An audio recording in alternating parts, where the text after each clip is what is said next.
Varicose veins కి సరైన చికిత్స కోసం సంప్రదించండి ఎవిస్ హాస్పిటల్. అత్యంత బాలమతసీ కుసుమ ప్రకాశం దిగ్వాసనం కనకభూషణ భూషితాంగం విస్రస్తకేశమరుణాధరమాయతాక్షం కృష్ణం నమామి మనసా వసుదేవసూనం. భాగవత కథా సుధా తరువాయి భాగంలోకి వచ్చాం.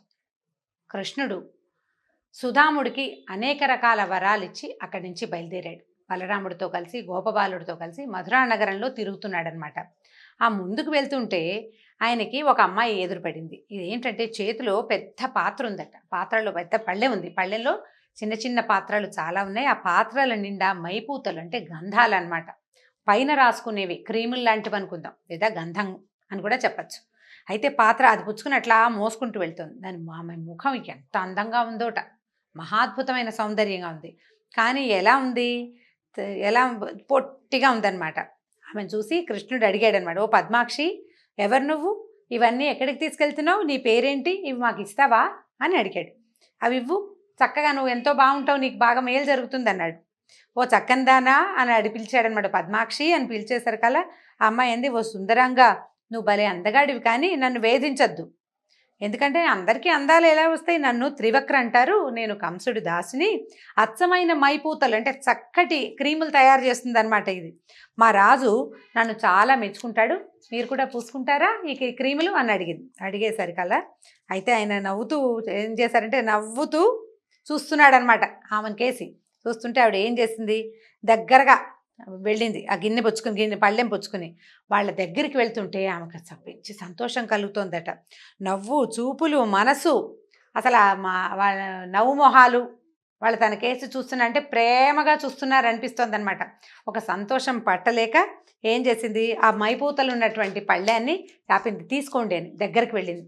వెళ్ళేసరికల్లా ఏం చేశాడు, తీసుకుని చేతులు రాసుకున్నాడు అనమాట. చేతులకు రాసుకుని ముఖానికి రాసుకున్నాడు, ఒకళ్ళకొకళ్ళు రాసుకున్నాడు. చల్లగా ఉంది, ఎంత బాగుందో వాసన అనుకున్నారు. నున్నగా ఉంది, నునుపుగా అయింది. అది రాసుకునేసరికి చెయ్యి నున్నగా అయింది. నవ్వుకున్నారు, అంతా సంతోషించారు. బాగా సంతోషించి ఆమె ఏమనుకున్నాడంటే, ఆయన పాపం ఇలా పొట్టిగా 3 వంకరలు తిరిగిపోయి ఉంది గూని అమ్మాయికి. పొట్టిది, మోకాళ్ళ దగ్గర, నడుం దగ్గర, మెడ దగ్గర 3 వంపులు వచ్చేసినాయి అనమాట. వచ్చి భూమికి దగ్గరగా ఉంది, ముఖం అందంగా ఉంది, దానికి చేతిలో విద్య కూడా ఉంది, పాపం ఆకారం లేదు. అందుకని ఆమె దేహాన్ని సరిచేయదలుచుకున్నాడు. ఏం చేశాడట, కాలు జాచి ఆమె నుంచుంది కదా, పాదం మీద కాలు పెట్టాడట. పాదం మీద కాలు పెట్టాడు. కాళ్ళు పెట్టి తొక్కి పట్టాడు. తర్వాత 2 చేతి వేళ్ళని తన 2 చేతులతోటి ఆమె గడ్డాన్ని ఇట్లా పట్టుకుని ఇట్లా పైకి లాగాడట. కింద పాదాలు ఉన్నాయి కదా, అవి ఏం పాదాలండి, భూమి ఆకాశాలని ఏకకాలంలో ఆక్రమించగలిగిన మహాద్భుత పాదాలు. వాటితోటి ఆమెను నొక్కి పట్టి 2 చేతులతోటి పైకి లాగాడు. మెడ పట్టుకుని గడ్డం దగ్గర పట్టుకున్నాడు అనమాట. లాగేసరికల్లా ఈ మొత్తం దేహం, ఈ వంకర టింకర్లుగా ఉన్న దేహం సాదాగా పైకి సాగి కృష్ణుడంత ఎత్తు వచ్చేసిందిట. అంత ఎత్తు వచ్చేసింది. ఆయన పాదాలే పాదాలు, చేతులే చేతులు. భూమిని తీసుకొచ్చాడు సముద్రంలోంచి. అటువంటి చెయ్యి, బలిచేతి దానం తీసుకున్నాడు ఆ చెయ్యి. దాంతో ఈ 2 చేతులతోటి పట్టుకుని ఆమెను లేవనెత్తేశాడు. ఒకే ఒక క్షణంలో మహాద్భుతమైన సౌందర్య రాశిగా అయిపోయింది. అమ్మాయికి ముఖం అందమైనదే, ముఖవర్చస్సులో సమస్య ఏం లేదు, శరీరమే త్రివక్రగా ఉంది. ఈ త్రివక్రగా ఉన్నటువంటి కుబ్జా స్వరూపాన్ని మహాద్భుతమైన మెరుపు తీగలాగా చేసేసాడు క్షణంలో. ఇట్లా తనని ముట్టుకుని ఇట్లా సాగదీసేసరికల్లా అమ్మాయి అసలు కళవళ పడిపోయిందనమాట. తన ఎదురుగుండా ఉన్నటువంటి మన్మథాకారుడైన ఈ కుర్రవాణ్ణి చూసి, మా ఇంటికి రా, నా దగ్గరికి నాతో పాటు ఉందుగానని చెప్పి ఆయనకు పైన ఉత్తరీయం వేసుకున్నాడు. ఆ ఉత్తరీయాన్ని పట్టుకుని లాగిందట నాతో ఉండమని. అడిగేసరికల్లా నవ్వుతూ చెప్పాడనమాట. బలభద్రుని చూశాడు, ఇదిగో ఈ అమ్మాయి కూడా లైన్లోకి వచ్చిందని చెప్తున్నాడు అనమాట. వాళ్ళ అన్నయ్యని చూసి నవ్వుతూ ఏమన్నాడంటే, చంద్రముఖి, నేను వచ్చిన పని అయ్యాక మీ ఇంటికి వస్తానని చెప్పాడు. ఆ పని అవ్వాలి కదా, నేను వచ్చింది ఏమిటి, వచ్చిన వ్యవహారం వేరు, ఆ వ్యవహారం చూడకుండా ఇట్లా అమ్మాయిల వెనకాల వెళ్ళిపోతే ఎట్లా, అందుకని వచ్చిన పని అయ్యాక నీ దగ్గరకు వస్తానని చెప్పాడు. చెప్పి ఆమెను పంపించేసి ఈ వెళ్తున్న దారిలో పుర ప్రజలు ఒక్కొక్కళ్ళు పట్టుకొచ్చి తాంబూలాలు ఇస్తున్నారు. పువ్వుల దండలు, చందనాలు, మెళ్ళో చందనపు దండలేస్తారు, పువ్వుల దండలేస్తారు. ఆనందం పట్టలేకపోతున్నారు పుర ప్రజలు చాలామంది. ఆయన చూసి సమ్మోహనానికి, అంటే ఆ సమ్మోహనంగా ఉన్నటువంటి రూపానికి లోబడిపోతున్నారనమాట. సరే, క్రమంగా ఇలా వెళ్తూ ఏం చేశాడు, ఒక ధనుశాల ఉంది అక్కడ, అంటే ధనుస్సుల్ని అట్టెపెట్టే శాల ఉంది. అక్కడికి వెళ్ళాడు. వెళ్ళేసరికల్లా అక్కడ ఒక పెద్ద విల్లుందట.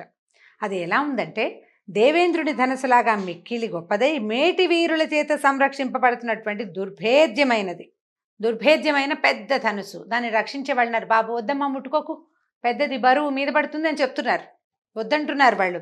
దాన్ని ఏం చేశాడు, దాన్ని తనతో పాటు ఉన్నారు, అన్నయ్య ఉన్నాడు, ఇంకా గోపాలుడు, కొంతమంది ఆయన చుట్టాలు కూడా ఉంటారు కదా అందులో. వాళ్ళందరూ ఇది నీకేం లెక్క, ఎత్తి చూడు బాగుందో లేదో ధనస్సు. మామూలుగా ధనస్సు లాంటివి ఆయుధాలు ఏవైనా సరే మా సామాన్య ప్రజ అయితే ఊరికే చూసి అబ్బా ఎంత పెద్దదో, ఎంత బరువు ఉంటుందో, దీని చక్రం ఎంత పదునుగా ఉందో అనుకుంటారు. అవి ధరించగలిగేవాడు అంటే వాటిని వాడగలిగే శౌర్యం ఉన్నవాడు వస్తువుని ఎత్తి చూస్తాడు కదా, ఎత్తి చూడాలి కదా. ధనస్సుని ఎత్తి చూసి దానికి ఇది సరిగ్గా ఉందో లేదో తెలుసుకోవాలి. గదలు ఉన్నాయనుకోండి, దాని బరువు ఎంత ఉందో ఎత్తి చూడాలి. ఏ వస్తువునైనా అంతే, ఒక బల్లె ఉంటే దాని పొడుగు ఎంత ఉందో అది కరెక్ట్గా మనం వేస్తే వాటంగా వెళ్తుందా వెళ్ళదా పరీక్షించాలి కదా. వీటి పిల్లాడు ముట్టుకుంటూ ఉంటే వాళ్ళు వద్దు అన్నారు. వద్దంటే మిగిలిన వాళ్ళు నవ్వారు, రాక్షసులను చంపిన వాడికి నీకో లెక్క అన్నారు. అనగానే ఏం చేశాడు, దాన్ని పట్టుకున్నాడు పైకి, ధనస్సును పైకెత్తి. ముందు ధనస్సుకి అల్లెత్రాడు కట్టి ఉండదండి, ధనుస్సు వంపే ఉంటుంది, తాడు ఒక పక్కన చుట్టూ ఉంటుంది. సాధారణంగా ఏం చేస్తారంటే ఈ ధనుస్సుని తీసేటప్పుడు దాన్ని పట్టుకుని ఆ పైన ఉన్న అల్లెత్రాటిని ఏం చేస్తారు, దాన్ని ఓడదీసి బిగిస్తారు. అప్పుడే కరెక్ట్గా ఈ ధనుస్సు తాలూకు షేప్ మనకి తెలుస్తుంది. తీసి దాన్ని తగిలించాడు, అల్లెత్రాటిని తగిలించి ఏం చేశాడు, నారిని లాగుతారనమాట. లాగితే దాన్ని ధనుష్టంకారం అంటారు, ధనుస్సు యొక్క శబ్దం.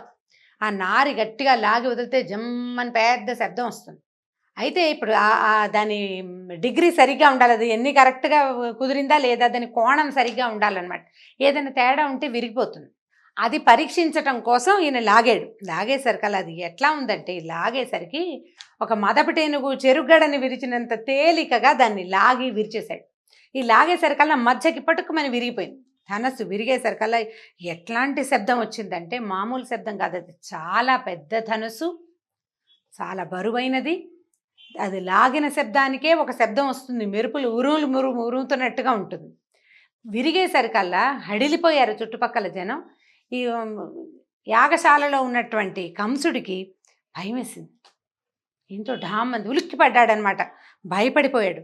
అయితే వీళ్ళంతా ఏమనుకున్నారంటే, వాళ్ళ చుట్టూతా ఉన్న వాళ్ళంతా ఏమిటి ఈ పిల్లడు, వీడికి సందేహం లేదు, భయం లేదు, భక్తి లేదు, రాజుగారి ధనస్సుని విరిచేశాడు, ఇది సహింపరాని సాహస కార్యం, వీడిని పౌరుషంతో పట్టుకోవాలని చెప్పి ఆ చుట్టుపక్కల ఉన్న రక్షకులంతా వచ్చారు. వచ్చేసరికల్లా ఈ బలరాముడు ఈయన చేతిలో నుంచి ఆ విల్లు రెండో ముక్క లాగేసుకున్నాడు. విల్లు విరిగిపోయింది కదా, చెరుకో ముక్క పట్టుకుని ఆ ముక్కలతోటి వచ్చిన ఈ ధనుస్సుని రక్షించే వాళ్ళందరినీ చితకొట్టేశారట ఇద్దరు కలిసి. కొంతమంది పోయారు కూడా, పారిపోయిన వాళ్ళు పారిపోయారు, అక్కడే ఉన్న వాళ్ళు వెళ్ళిపోయారు అంతే. అక్కడి నుంచి ఈ విధంగా మధురానగర విహారం చేసి బయలుదేరి సాయంకాలం చీకటి పడకుండానే తమ విడిదికి వెళ్ళిపోయారు. ఈ వెళ్ళిన తర్వాత ఆ రాత్రి గడిచింది. మర్నాడు సూర్యోదయం అయింది. సూర్యోదయ వర్ణన, రాత్రి వర్ణన, బోల్డని వర్ణనలు ఉంటాయి, చాలా వర్ణిస్తారు పోతన్ గారు. ఓపికంటే నిదానంగా చదవగలిగితే అబ్బో బ్రహ్మాండంగా ఉంటుంది, చాలా బాగుంటుంది. మనకంత సమయం లేదు కదా, కాలాతీతం అయిపోతుంది. అక్కడి నుంచి పొద్దున్నే సూర్యోదయం అయ్యేసరికల్లా కంసుడు మల్ల యుద్ధానికి సిద్ధం చేయించిన క్రీడారంగం చాలా బాగా అరేంజ్ చేశాడండి. మధ్యలో మల్ల యుద్ధం జరుగుతుంది. చుట్టూతా ప్రజలంతా కూర్చుని ఈ యుద్ధాన్ని చూడడానికి వీలుగా చక్కగా ఏర్పరిచారు. కమ్మని కస్తూరి జలంతో బంగారు అనే మట్టి పరిపించారట అక్కడ. అంటే మల్ల యుద్ధం చేసేటప్పుడు కింద ఇసుకలో యుద్ధం చేస్తారు. ఆ మట్టిని మెత్తటి మట్టి తెప్పించారట, బంగారపు రంగు మట్టి. అందులో బురద గిరద లేవు, రాళ్ళు రప్పలు లేవు, నీట్గా క్లీన్గా జల్లెడ పట్టిన రజన్ లాంటి మెత్తటి మట్టి. అక్కడి నుంచి కస్తూరి జలంతో తడిపారట. చుట్టూతా గంధపు కర్రలతోటి కంచెబెట్టారట. గొప్ప గొప్ప పూలదండలు, అలంకారాలు ఎన్ని చేశారో, అంటే బ్యూటిఫుల్గా కనపడుతోంది అనమాట. ఎడదెగని వాద్యాలు అంటే డమడమడమ మోగుతున్నాయి అనమాట. పుర ప్రజలంతా ఈ మల్ల యుద్ధం జరుగుతుంటే ఆసక్తిగా ఉంటుంది. అప్పట్లో అవే ఉండేవి మరి, ఆసక్తిదాయకమైన క్రీడలు. అందరూ అక్కడికి చేరారు. జనం అంతా సిద్ధంగా ఉన్నారు. ఈ కంసుడి తాలూకు సైన్యం అంతా రెడీగా ఉందన్నమాట. జరగబోయే యుద్ధానికి, ఆ తర్వాత జరగబోయే ఉత్పాతాలకి సన్నద్ధంగా ఉన్నారు. ప్రజలంతా ఉత్సాహంగా చూస్తున్నారు, ఏం జరుగుతుందో, ఏం చేద్దామో చూద్దామని. సరే, ఇప్పుడు ఏమైందట, మల్ల రంగానికి దగ్గరలో ఉన్నతాసనంలో, ఒక పెద్ద ఆసనంలో కంసుడు తన మంత్రులతో, సామంతులతో వాళ్ళంతా తనని సేవిస్తుండగా అందరు నమస్కారం అంటుంటే ఈయనకు లోపల మాత్రం భయం వేస్తోంది అనమాట. ఖేదంతో ఏం జరగబోతోందోనని, తన మృత్యువు సమీపంలోనే ఉందేమోనన్న భావంతో లోపల బెదురుతున్నాడు. పైకి గాంభీర్యాన్ని నటిస్తూ అందరి సేవలు అందుకున్నట్టుగా గంభీరంగా కనపడుతున్నాడు అనమాట. సమస్త సముద్రాలు ఉన్న మొలనూలుగా ఉన్న భూమండలాన్ని మోయడం మానుకుని నడిచొస్తున్నట్టుగా ఉన్నారట. కులపర్వతాలే నడిచొచ్చేస్తున్నట్టుగా ఉన్నటువంటి మల్లురు. అంటే మామూలుగా ఈ మల్ల యోధులు అనేసరికల్లా వీళ్ళు ఏదో సన్నగా బాడీ బిల్డింగ్ వాళ్ళ ఉంటారండి, మంచి నడకొండల్లా ఉంటారు. మనిషిని చూసేసరికి వాడే ఒక నడుస్తున్న కొండలా ఉంటాడు. ఎలా ఉన్నారంటే భూమిని కులపర్వతాలు మోస్తాయని చెప్తారండి. ఈ కులపర్వతాలు అంటే 8 దిక్కుల్లోనూ 8 ఏనుగులు దిగ్గజాలు పైనుంచి పట్టుకుంటాయని, కులపర్వతాలు కింద నుంచి మోస్తాయని మనకి శాస్త్రంలో అట్లా చెప్పబడింది. ఇవి కాకుండా కింద నుంచి ఆదిశేషువు ఇట్లా లేపి పెడతాడు అని. పర్వతాలని భూధరాలు అంటారు. అంటే కొండ ఈ భూమిని మోస్తాయట. ఆ కులపర్వతాలు ఏవో కొన్ని ఆ పని మానేసి ఇక్కడికి వచ్చినట్టు కనిపిస్తున్నాయట. ఎవరెవరున్నారు చూడండి, చాణూరుడు, ముష్టికుడు, శలుడు, తోసలుడు, తమ వాళ్ళ తాలూకు గురువుల్ని వెంట పెట్టుకుని, అంటే ఈ మల్ల యోధులకి పాఠం చెప్పిన గురువు గారులు ఉంటారు కదా, వాళ్ళు కూడా వస్తారు. యోధుడు అంటే వాడు ఒకడే రాడు, వాడికి పరివారం ఉంటుంది. మనం కూడా చూడండి రెజ్లింగ్ కాంపిటీషన్స్ చూస్తామా, ఒకడు ముసుగేసుకుని నడిచేస్తుంటాడు ఆ రెజ్లర్, ఆయన వెనకాల పక్కన సేవించేవాళ్ళు ఒక 3-4 విసిరి కరబెట్టి విసిరేవాడు, మంచినీళ్ళు ఇచ్చేవాడు, 5-6 వస్తారు. అట్లా వీళ్ళకు కూడా ఒక్కొక్కళ్ళకి ఒక 6-7 ఉన్నారు వాళ్ళ సొంత గురువులు, తర్వాత శిష్యులు. మంచినీళ్ళు అందించేవాడు, వస్త్రాలు సరిచేసేవాడు, తర్వాత ఏమో ఈ నోట్లో ఏదైనా పళ్ళకి తగలకుండా పెట్టేవాడు, ఆభరణాలు సరిచేసేవాళ్ళు. ప్రతివాడికి ఒక పరివారం ఉంటుందన్నమాట. ఈ పరివారంతో సహా వస్తున్నారు లోపలికి. వస్తుంటే ఎట్లా ఉందంటే డమా డమా డమా శబ్దాలు వస్తుంటే వీళ్ళకి స్వాగతం చెప్పడానికి కూడా ఏదో మంగళ వాయిద్యాలు అవి మోగించరు. ఈ మల్ల యుద్ధాలు అవి అప్పుడు స్మూత్గా ఉండదు, ఉద్రేకాన్ని కలిగించేటువంటి శబ్దాలు, డోలు లాంటివి, అంటే డప్పులు లాంటివి. ఆ శబ్దాలకి ఇంకొంచెం మంచి ఉత్సాహభరితంగా గబగబా నడుస్తూ వీళ్ళంతా చేరుకున్నారు. నందురు మొదలైన గోపాలుడంతా వెళ్ళి రాజును దర్శించి కానుకలు సమర్పించారు. వీళ్ళు తెచ్చారు కదా బోల్డ్ కానుకలు, అవన్నీ సమర్పించి ఎవరికి అప్పచెప్పాల్సిన వాళ్ళకి అప్పచెప్పేసి ఆయన ఆజ్ఞతోటి పెద్ద పెద్ద ఆసనాల మీద వరుసగా కూర్చున్నారు. సరే, బలరామకృష్ణులు కూడా చక్కగా అలంకరించుకున్నారు. ఇక్కడ ఈ జట్టీలు భేరీ నినాదాలు పై అని పెద్ద పెద్ద సౌండ్లు వస్తున్నాయి. ఈ డమడమా మోగుతుంది. వీళ్ళకు కూడా ఉత్సాహం వచ్చింది, పిల్లలకు కూడా. ఆ మల్లరంగం చూద్దాం అనుకున్నారు. సరే, జంకు గొంకు లేదు, వాళ్ళకేం జంకు, భయం భక్తి ఏం లేవు అక్కడ. భయభక్తులు ఎవరికి ఉండాలండి? భయపడాల్సిన వాడికి భయభక్తులు ఉండాలి. ఏ భయము లేనివాడి, అంటే అభయం ఇచ్చేవాడికి భయభక్తులు ఎందుకుంటాయి? వాడికి ఏం ఉండక్కర్లేదు. బ్రహ్మాండంగా చూస్తున్నారు, ఎంత బాగుందో చూద్దామని. ఏం చేశారట, ఈ రంగస్థలానికి వెళ్ళే దారిలో వాకిలి దగ్గర పెద్ద ఏనుగుందటండి, కువలయాపీఠం దాని పేరు. మొదట చెప్పుకున్నాం మనం. ఈ ఏనుగును చూసేసరికి అది ఎట్లా ఉందంటే మామూలువి ఒక 100 ఏనుగుల బలం ఆ ఒక్క ఏనుగుకే ఉన్నట్టుంది. దాని వెనకాల ఓ 10 ఏనుగులు నిలబడ్డ కనపడవు, అదంత పెద్దదనమాట, అంత బ్రహ్మాండంగా ఉంది. విపరీతమైన మదం, దానికి మొహం మీద నుంచి చెమట కారుతూ ఉంటుంది. ఏనుగులు మదం ఎక్కి ఉండటం అనేది ఒక పదం అండి. అయితే మనం ఇప్పుడు దాన్ని ఒక బ్యాడ్ వర్డ్ కింద భావిస్తాం. మదం ఎక్కి ముందు వీడికి అంటే అదేంటో బ్యాడ్ థింగ్ కాదండి. అది నిజంగా ఏంటంటే అది జంతువులలో ఏనుగులకి వచ్చేటువంటి లక్షణం. చెమట పోస్తుందన్నమాట. ఆ చెమట పోసినప్పుడు ఏమవుతుంది, ఒక మంచి సుగంధమైతే, బ్యాడ్ స్మెల్ రాదు ఏనుగుల చెమట నుంచి. అది క్రమంగా ఏమవుతుంది, అది ఉద్రేకం పెరిగిన కొందికి దానికి కోపము చికాకు వస్తాయి. దానికి కావాల్సింది దొరికితే కానీ అది ఊరుకోదన్నమాట. ఆ ఏనుగులకు వచ్చే ఉద్రేకాన్నే మదమెక్కటము అనే పదం. అంటే మన మానవులకి కూడా అలాంటి పిచ్చి ఉద్రేకం, ఒళ్ళుపై తెలియనితనం వస్తుందని చెప్పడం కోసం ఆ పదాన్ని మనం రూఢ్యర్థంగా వాడుకుంటాం, కానీ అది ఏనుగుల విషయంలో వాడవలసిన పదం.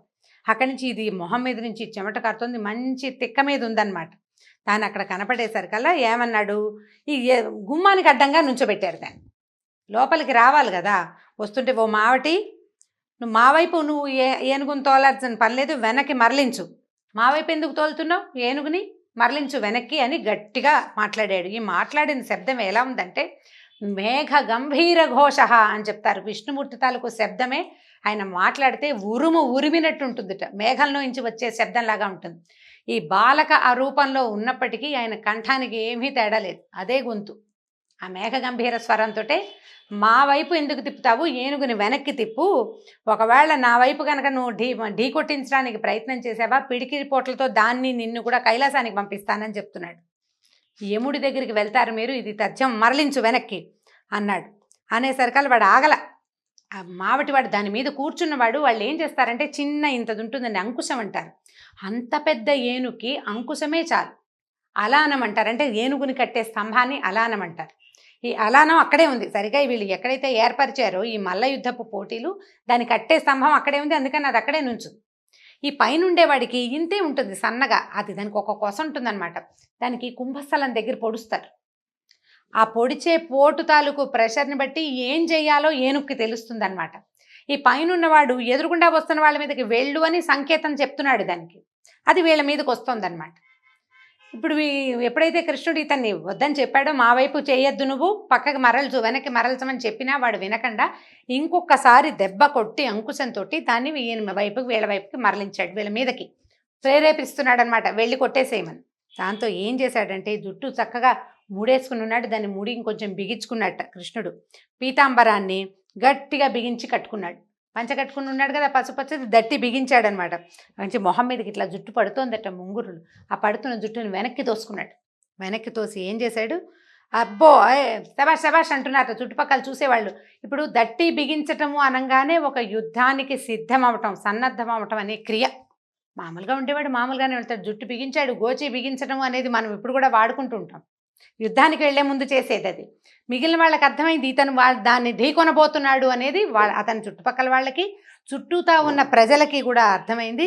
ఏం చేశాడు, ఎట్లా ఉందంటే కొండలని పిండి చేయగలిగేంత సత్తా ఉన్నటువంటి ఆ ఏనుగుని దగ్గరికి వెళ్ళేటట్టు దాన్ని సమీపించాడు. మావటివాడు బాలుడు చిన్నపిల్లాడు అని సందేహించకుండా కరుణ లేదు వాడికి. కంసుడి ఆజ్ఞానుసారి అయి ఈ గోపకుల శ్రేష్ఠుడైన శ్రీకృష్ణుడి మీదకి దీన్ని ఏనుగుని పూర్తిగా తోసేశాడు. పద వెళ్ళు ఢీకొట్టమని దానికి ఆజ్ఞ ఇచ్చేశాడు. పైనుంచి పొడిచాడనమాట, ఆయన మీదకి నడిపించేసరికల్లా ఇక ఏమైంది, ఇంకా అక్కడ చుట్టుపక్కల వాళ్ళ అంటే ఈ ఏనుగుల తాలూకు కాపలా వాళ్ళు, మావటి వాళ్ళు ఉంటారు కదా, వాళ్ళంతా కూడా చప్పట్లు కొట్టి ఈ కువలయాపీడాన్ని ప్రోత్సహించారు. సాధారణంగా ఏనుగుల ప్రోత్సాహం దేని మీదకి ఉంటుంది, వ్యక్తుల మీదకి ఉండదండి ఎప్పుడూ కూడా. ఇప్పుడు ఒక ఏనుగుని ఎందుకు పోషించేవాళ్ళు, రాజులు యుద్ధం కోసం పోషించేవాళ్ళు. ఆ యుద్ధం ఎలాంటప్పుడు ఎలా జరుగుతుంది, అవతల కూడా ఏనుగు ఉండాలి, దాన్ని ఢీకొట్టమని ప్రోత్సహిస్తారు, అప్పుడు ఏనుగు వెళ్తుంది. ఈ ఎదురుగుండా ఉన్నవాడు ఏనుగు కాదు, దానికి సగం సైజులో కూడా లేని బాలకుడు. ఇప్పుడు ఒక పిల్లవాడి మీద, ఒక మనిషి మీదకి దాన్ని ప్రేరేపించడం అనేది దానికి అలవాటు లేని పని, అది చెయ్యదు. ఏనుగులకు కూడా కొంత బుద్ధి ఉంటుంది కదా. ఇప్పుడు దాన్ని ప్రేరేపించాలంటే మావటివాడు అక్కడ గుచ్చితే కొంచెం దగ్గరికి వెళ్తోంది కానీ జోరోమని పడిపోవటల. అదే ఎదురుగుండా ఉన్నది ఏనుగైతే ఈ వాటికి ఎప్పుడో కొట్టేసేది. అది ఎందుకు కొట్టలేదంటే ఎదురుగుండా ఉన్నవాడు వ్యక్తి అని, బాలుడని దానికి తెలుసు.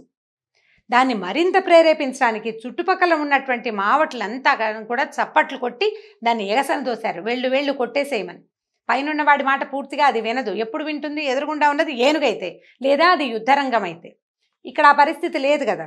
దాంతో ఇది ఏం చేసింది, ఎట్లా అంటే ఒక్కసారి తుళ్ళిపడింది చప్పట్లు వినేసరికల్లా, పద అని ఎగసన దోసేసరికల్లా.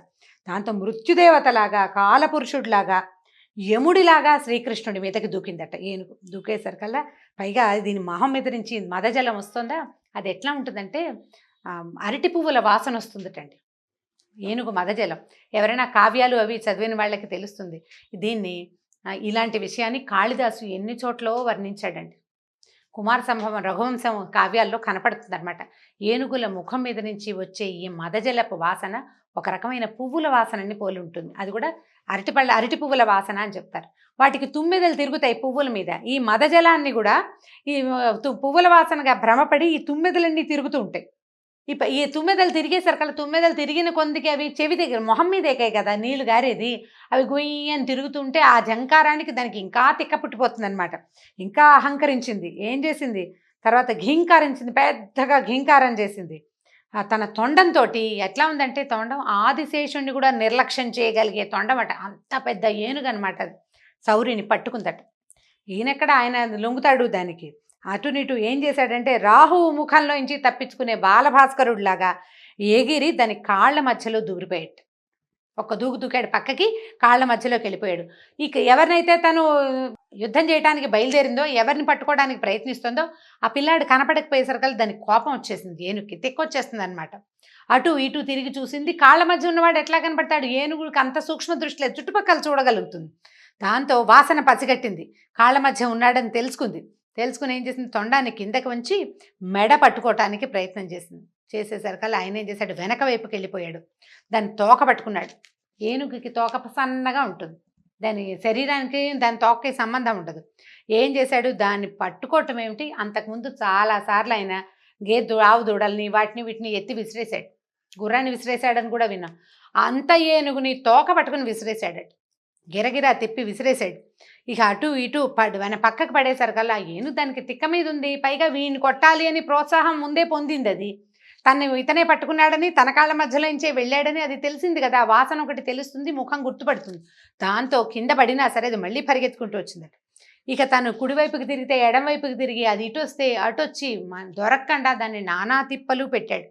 తిప్పలు పెట్టి దానికి రొప్పి వచ్చేసింది, ఆయాసం వచ్చేసింది. కోపం ఉన్నప్పుడు ఆయాసం ఎక్కువ వస్తుంది. జంతువుకైనాను తను అనుకున్నది జరగకపోతే జంతువులకు కూడా కోపం వస్తుంది. ఇక అటు తిరిగింది ఇటు తిరిగింది. ఇంకా ఏం చేశాడట ఈయన, ఒక్కసారి ఎగిరి కుంభస్థలాన్ని భేదించాడు, మొహం మీద కొట్టాడు 2 పిడుగుద్దులు. కొట్టేసరికల్లా ఈ ఏనుగుల కుంభస్థానంలో ముత్యాలు ఉంటాయటండి, రత్నాలు కూడా ఉంటాయి. ఇది కూడా మనకి కావ్యాల్లోనే కనపడుతుంది. సాధారణంగా ఇప్పుడు మనం మామూలు వాళ్ళంటే ఏమనాలి, మన ఛానల్స్లో చూస్తుంటాం కదా, అబ్బాయి అలాంటివి ఏమి ఉండవండి అంటారు.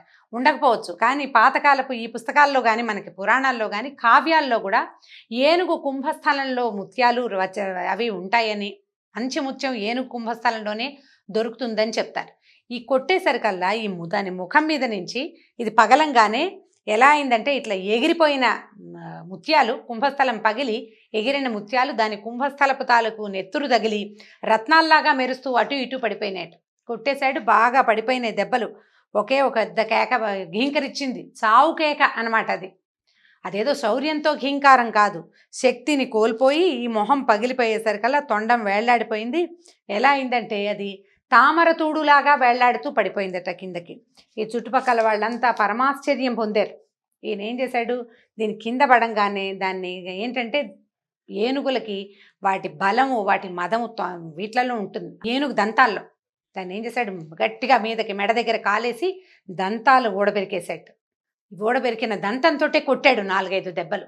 మొహం పగిలితే చచ్చిపోలే, అది వడిలిపోయింది, దానికి నొప్పి పుట్టి బాధతోటి పడిపోయింది కిందకి. కొట్టి ఏం చేశాడు, ఇంకో దండం కూడా లాగేశాడు, 2వ దంతం కూడా లాగేశాడు. ఆ లాగిన దంతంతో ఆ చుట్టుపక్కల ఉన్న మావటి వాళ్ళంతా ఆశ్చర్యంగా చూస్తూనే ఉన్నారు. పటాపటా కొట్టేశాడు. మధ్యలో బలరాముడు కూడా 2వ దంతం లాక్కుని ఆయన కొట్టేశాడు. ఇద్దరు కలిసి చేరుకో దెబ్బ వేసి మావటి వాళ్ళందరినీ సంహరించేశారు. ఎందుకంటే బాలుడు వీడి మీదకి పంపించడం ఏమిటని ఇంగితం లేదు వాళ్ళకి.